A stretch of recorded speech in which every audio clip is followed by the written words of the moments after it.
யோகிராம் சுரத்குமார் யோகிராம் சுரத்குமார் யோகிராம் சுரத்குமார் ஜெயகுரு ராயா. ஓம் ஸ்ரீராம ஜெயராம ஜெய ஜெய ராமா.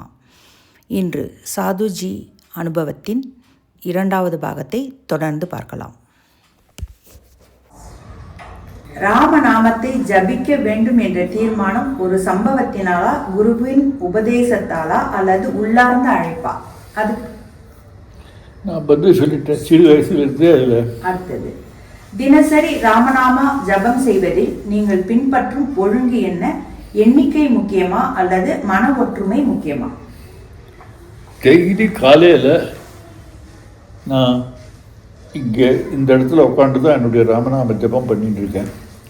சந்தியாவந்தனை முடிச்சுட்டு வந்து காயத்ரி 108 காயத்ரி ஜபம் பண்ணுவேன். அப்புறம் பப்பா ராமதாஸ் பேர், யோகி ராம்சுகுமார் பேர், ராமகிருஷ்ண பரமஹம்சருடைய பேர், மாயம்மா பேர், அதெல்லாம் ஒரு 108 தடவை ஜபம் பண்ணேன். அந்த பேரை சொல்லி ஜபம் பண்ணேன். அப்புறம் யோகி ராம்சுகுமார் பேரை சொல்லி 108 பண்ணினதுக்கு பிறகு ராமநாமம் ஜபம் 30 நிமிஷம், அரை மணி நேரம், நியர்லி 1000 வரும். அது அரை மணி நேரம் விடாமல் அந்த ராமநாம ஜபம் இங்கே உட்காந்து பண்ணுவேன். அந்த சமயத்தில் இப்போ இந்த ஸ்பீக்கருக்கு கேசட் இருக்காங்க, கேசட்டை போட்டு பக்தி கானங்கள் கேட்டுக்கிட்டு அந்த ஜபம் பண்ணுவேன். அந்த ஜபம் முடித்ததுக்கப்புறம் டெய்லி காலையில் ஹோமம் பண்ணுவேன். ஹவன், ராமநாம தாரக மந்திரம் சொல்லி ஹவன், யோகி ராமகிருஷ்ணா பேரை சொல்லி ஹவன் பண்ணி அதுக்கப்புறம் இந்த பாரத மாதாவுக்கு பூஜை பண்ணுவேன். அது இப்போ நான் செஞ்சிட்டு இருக்கிற வழக்கம். அந்த காலத்தில் ராமநாம மூமெண்ட் நடக்கிற டயத்தில் டெய்லி மெட்ராஸில் இருந்தேன். மெட்ராஸில் என்னுடைய வீட்டில் இருந்து உட்காந்து அந்த இடத்துல ஜபம் பண்ணியிருக்கேன். உங்கள் ஃபாதர் கூட உருது பற்றி சண்முகம் கூட அங்கே வந்திருக்காரு, ஒரு தடவை அந்த இடத்துக்கு வந்திருக்காரு.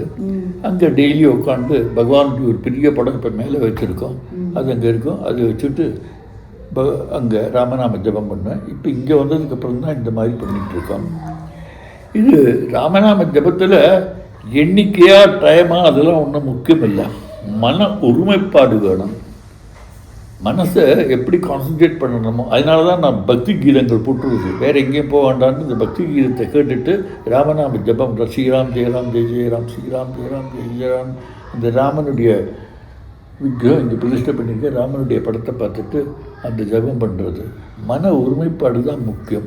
எண்ணிக்கையாக எவ்வளோ நேரம் பண்ணுறோம் அதெல்லாம் ஒன்றும் முக்கியம் இல்லை. கொஞ்சம் கூட குளத்தெல்லாம் போனாங்கனாலும் ஒன்றும் ஆகிட போகிறது இல்லை. தினசரி ராமநாம ஜபம் செய்வதில் நீங்கள் பின்பற்றும் ஒழுங்கு என்ன? எண்ணிக்கை முக்கியம் அல்ல, மன ஒருமைப்பாடு தான் முக்கியம் என்று சொல்லிவிட்டீர்கள். ராமநாமத்தை தொடர்ந்து ஜபித்த பிறகு உங்கள் மனநிலையிலும் வாழ்க்கை பார்வையிலும் என்ன மாற்றம் ஏற்பட்டது? இந்த ராமநாம ஜபத்தை தொடர்ந்து ரெண்டு லைஃப்பில் எது பார்த்தாலும் எல்லாம் பகவானுடைய செயல் அப்படிங்கிற ஒரு எண்ணம் என் மனசில் ஏற்பட்டிருக்கு. நல்லது நடந்தாலும் சரி, கெட்டது நடந்தாலும் சரி, எல்லாமே பகவானுடைய லீலை அப்படிங்கிற ஒரு மனப்பான்மைக்கு நான் வந்துட்டேன். டிவோட்டிஸ் வருவாங்க, கூட்டிகிட்டு போவாங்க, பெரிய மீட்டிங் எல்லாம் அட்ரஸ் பண்ண வைப்பாங்க. சில பேர் கண்டுக்காமையே போவாங்க, அதெல்லாம் பார்த்துக்கிறது கிடையாது.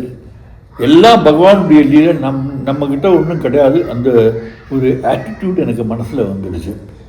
என்ன நடந்தாலும் சரி, என்னை சுற்றி என்ன நடந்தாலும் அதெல்லாம் பகவானுடைய லீலை, அது தெய்வ சங்கல்பம் நடக்கிறது நடக்கும். இது அனைவருக்கும் ஏற்படுமா? இது மன ஒருமைப்பாடு ஏற்பட்டால் மட்டுமே. இந்த ஒருமைப்பாடு ஏற்பட்டால் தானா அது வந்துடும். கஷ்ட காலங்களில் ராமநாமம் நமக்கு எப்படி துணையாக இருந்தது? ஒரு அனுபவம் பகிர முடியுமா? மனசு கஷ்டப்படுற நேரத்தில் சின்சியராக, மனப்பூர்வமாக, ஆழ்ந்த ஈடுபாடோட அந்த ராமநாம ஜபம் செஞ்சால் அந்த மனசில் இருக்கிற கஷ்டங்கள்லாம் விலகி போயிடும். மைண்டு கம்ப்ளீட்டாக காம் ஆகிடும். என்ன நடந்தாலும் சரி, என்ன கஷ்டம் இருந்தாலும் சரி, அது நமக்கு இல்லை, பகவான் திருவிளையாடல் அப்படிங்கிற ஒரு ஆட்டிடியூட் வந்துடும். அதனால் அது நான் அனுபவிச்சிருக்கேன். எவ்வளோ பிரச்சனைகள்லாம் வரும்போதும் ராமநாமம் சொல்லிகிட்டு இருந்தேன்னா அந்த பிரச்சனையை பற்றி கவலையே இருக்காது. என்ன நடக்கிறதோ நடக்கட்டும், நாமும் பகவான்கிட்ட எல்லாத்தையும் சரண்டர் பண்ணிட்டோம். ராமநாம ஜபம் குடும்ப வாழ்க்கையில் என்ன மாற்றத்தை கொண்டு வரும்? சூழல் அமைதி அடைந்ததா? எந்த வீட்டில் ரெகுலராக ராமநாம ஜபம் நடக்குதோ, ஒரு வீட்டில் தாய் தந்தை குழந்தைகள் எல்லாரும் உட்காந்து ராமநாம ஜபம் சொன்னால் கண்டிப்பாக அந்த வீட்டில் அமைதி ஆனந்தம் நிலவும், பிரச்சனைகள் வராது, குழந்தைகளை பற்றின கவலை இருக்காது, எல்லாம் மன ஒருமைப்பாடோடு இந்த குடும்பம் ஒற்றுமையாக இருக்கும். அதனால குடும்ப அட்மாஸ்பியரில் பெரிய சேஞ்சு கொண்டுறதுக்கு இந்த ராமநாமம் வீட்டில் இப்போ நாங்கள்லாம் சின்ன பசங்களாக இருக்கும்போது எங்கள் அப்பா 6 மணி ஆகிடுச்சுன்னா இந்த தியாகராஜர் படத்தை வச்சுட்டு அவர் உட்காந்துடுவார். நாங்கள் எங்கே விளையாட போனாலும் சரி கரெக்டாக 6 மணிக்கு அந்த தியாகராஜர் முன்னாடி வந்து உட்காந்துருக்கோம். நான், எங்கள் அண்ணன், தம்பி, தங்கை, எங்கள் அம்மா, அவங்க படம் அங்கே இருக்குது, தயார் படம், அவங்க வந்து உட்காந்துடுவாங்க, அவங்க பஜனை பண்ணுவாங்க. நாங்கள் 1/2 மணி நேரம் 1 மணி நேரம் அந்த பஜனையில் ஈடுபடுவோம். அதனால வீட்டில் ஒரு ஆனந்தம், ஒரு அமைதி நிலவித்து. அதனால குடும்பம் பூராவும் கலந்துட்டாங்கன்னா அது ரொம்ப நல்லது. ராம என்ற ஒரே நாமம் போதுமா, பல மந்திரங்கள் தேவையா? உங்கள் அனுபவம் என்ன சொல்கிறது? ராம அங்கிற அந்த சத்தத்தினுடைய மீனிங்கு சர்வே ரமந்தே இதி ராமஹா, எல்லாவற்றிலும் ஒளிர்கின்றவர் ராமர். சிவன் சொன்னாலும் சரி, கணேசன் சொன்னாலும் சரி, சங்கரன் சொன்னாலும் சரி, நாராயணன் சொன்னாலும் சரி, அம்பாள் பேரை சொன்னாலும் சரி, லட்சுமி பேரை சொன்னாலும் சரி, எல்லா பேரிலையும் ஒளிர்கின்ற அந்த ஒரு ஆற்றல், பிளிஸ், அதுதான் சர்வே ரமந்தே இதி ராமஹா. அதனால ராமநாமங்கிறது எல்லா பேர்லையும் அடங்கியிருக்கு. இப்போ நான் சொன்னேன், யோகி ராம்சுரத்குமார் பேரை சொல்லி ஜபம் பண்ணுவேன். அப்புறம் ஓம் மாய் நமஹான்னு அம்மாவனுடைய பேரை சொல்லி ஜபம் பண்ணுவேன். காயத்ரி, ஓம் பூர்புவஸ்வகான்னு காயத்ரி சொல்லுவேன். எல்லா மந்திரத்திலையும் உள்ளே இருக்கிறது ராமநாமம் தான். அதனால் வித்தியாசம் கிடையாது. அதனால எந்த மந்திரம் யாராரையோ இருந்தால், எனக்கு ராமகிருஷ்ண மிஷனில் எனக்கு ராமகிருஷ்ணருடைய பேரை சொல்லியிருக்காங்க, இனிஷியேஷன் கொடுத்துருக்காங்க. அதனால ஜபம் பண்ணும்போது டெய்லி காலையில் ஓம் ஹ்ரீம் க்ளீம் ஸ்ரீ ராமகிருஷ்ணாய நம, அது நான் அந்த ஜபம் பண்ணுவேன். அதனால எல்லா மந்திரம், ராமகிருஷ்ணருடைய பேர், பப்பா ராமதாசர் பேர், யோகி ராம்சுரத்குமார் பேர், எல்லார் பேரையும் சொல்லி ஜபம் பண்ணுவேன். அதனால எனக்கு வித்தியாசம் தெரியாது, எல்லாமே ராமன் தான், ஒரே ராமன் தான் பல பேரில் இருக்கார். சிவனுக்கு பூஜை பண்ணினாலும் சரி, இங்கே சிவனை பிரதிஷ்டை பண்ணியிருக்கேன், ராமனை பிரதிஷ்டை பண்ணியிருக்கேன், கணேசனை பிரதிஷ்டை பண்ணியிருக்கேன், எல்லா தெய்வங்களும் இங்கே இருக்குது. சாய்பாபா வச்சுருக்காங்க, இப்போ அவங்க வந்து ஜபம் பஜனை எல்லாம் பண்ணுறாங்க. எல்லாவற்றிலும் அந்த ஒரு ராமனைத்தான் நான் பார்க்குறேன், எனக்கு வித்தியாசம் கிடையாது. அந்த ஒரு ஆட்டிடியூடோட எந்த பேரை வேணாலும் சொல்லலாம், எந்த ஜபம் வேணாலும் பண்ணலாம். இதுதான் உயர்ந்தது, அது அப்படின்னு எல்லாமே ஒன்றுதான் அப்படின்னு சொல்றீங்க. இளைஞர்கள் ஆன்மீகத்தில் ஈடுபட வேண்டுமெனில் ராமநாமத்தில் இருந்து தொடங்குவது எப்படி உதவும்? இளைஞர்கள் ஆன்மீகத்தில் ஈடுபட வேண்டுமெனில் ராமநாமத்தில் இருந்து தொடங்குவது எப்படி உதவும்? யங்ஸ்டர்ஸ் இந்த ராமநாமத்தில் ஈடுபடணும்னா எப்படி அவங்க தொடங்கணும்? அதை டெய்லி காலையில் ஸ்நானம் பண்ணி சூரியனை பார்த்து நமஸ்காரம் பண்ணி காயத்ரி மந்திரம் 3 தடவையா 18 தடவையா இல்லை 108 தடவையா காயத்ரி மந்திர ஜபம் சொல்லிவிட்டு அதுக்கப்புறம் ஒரு 108 தடவை ஓம் ஸ்ரீராம் ஜெயராம் ஜெய ஜெயராம்னு அவங்க சொல்லிட்டு வந்தாங்கன்னா அவங்களுடைய என்டையர் பாடி, மைண்ட், இன்டலெக்ட் 3 லெவல்லையும் பெரிய சேஞ்ச் ஏற்படும்.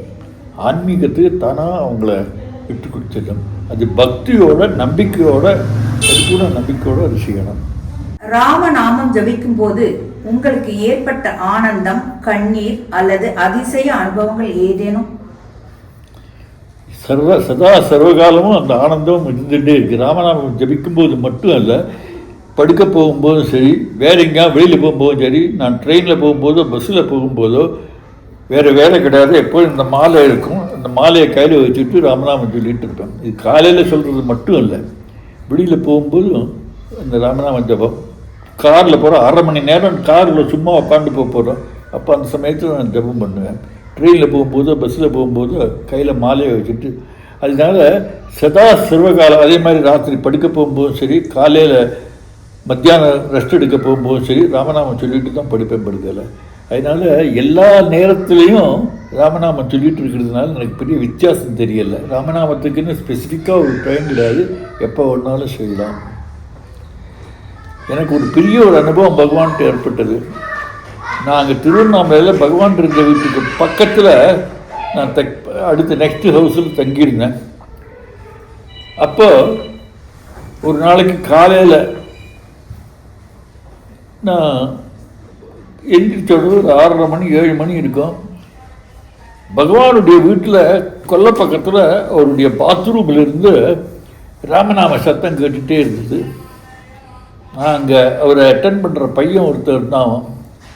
அவனை கூப்பிட்டு, ஏன்னா பாத்ரூமில் உட்காந்து பகவான் டாய்லெட்டுக்கு போகும்போதும் சரி, பாத்ரூமுக்கு போகும்போதும் சரி, அவருக்கு வித்தியாசம் கிடையாது. எல்லா சமயத்துலையும் எப்போ வேணாலும் அவர் ராமநாமம் சொல்லிட்டு இருப்பார்.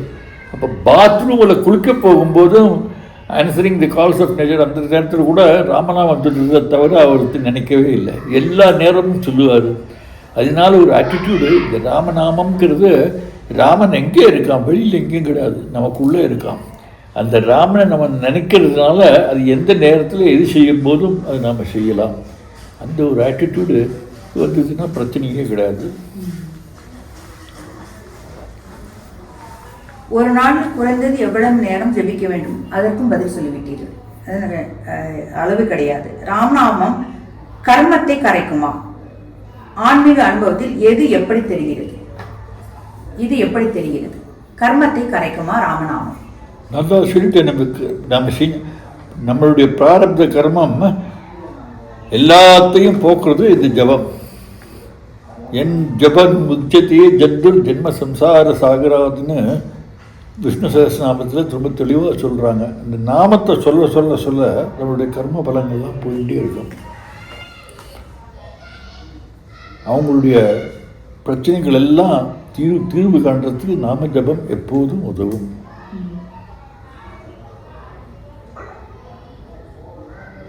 ராமநாமத்தை ஆரம்பிக்க நினைக்கும் ஒருவருக்கு நீங்கள் சொல்ல விரும்பும் எளிய முதல் படி என்ன? அதான் நான் சொன்னேன், காலையில் எழுந்திரிச்ச உடனே சூரியன் நமஸ்காரம் பண்ணி, சூரிய தேவன் நமஸ்காரம் பண்ணி, காயத்ரி மந்திரத்தை சொல்லி ராமநாம ஜபம் அவங்க பண்ணலாம். இதை ரெகுலராக பண்ணிட்டு வந்தாங்கன்னா தானாக இனிஷியேஷன் இருந்தால் ரொம்ப நல்லது. இனிஷியேஷன் இல்லைன்னா கூட இந்த ஜபம் பண்ணலாம். இனிஷியேஷன் அவசியம்னு இல்லை. அதுதான் கேட்கணும்.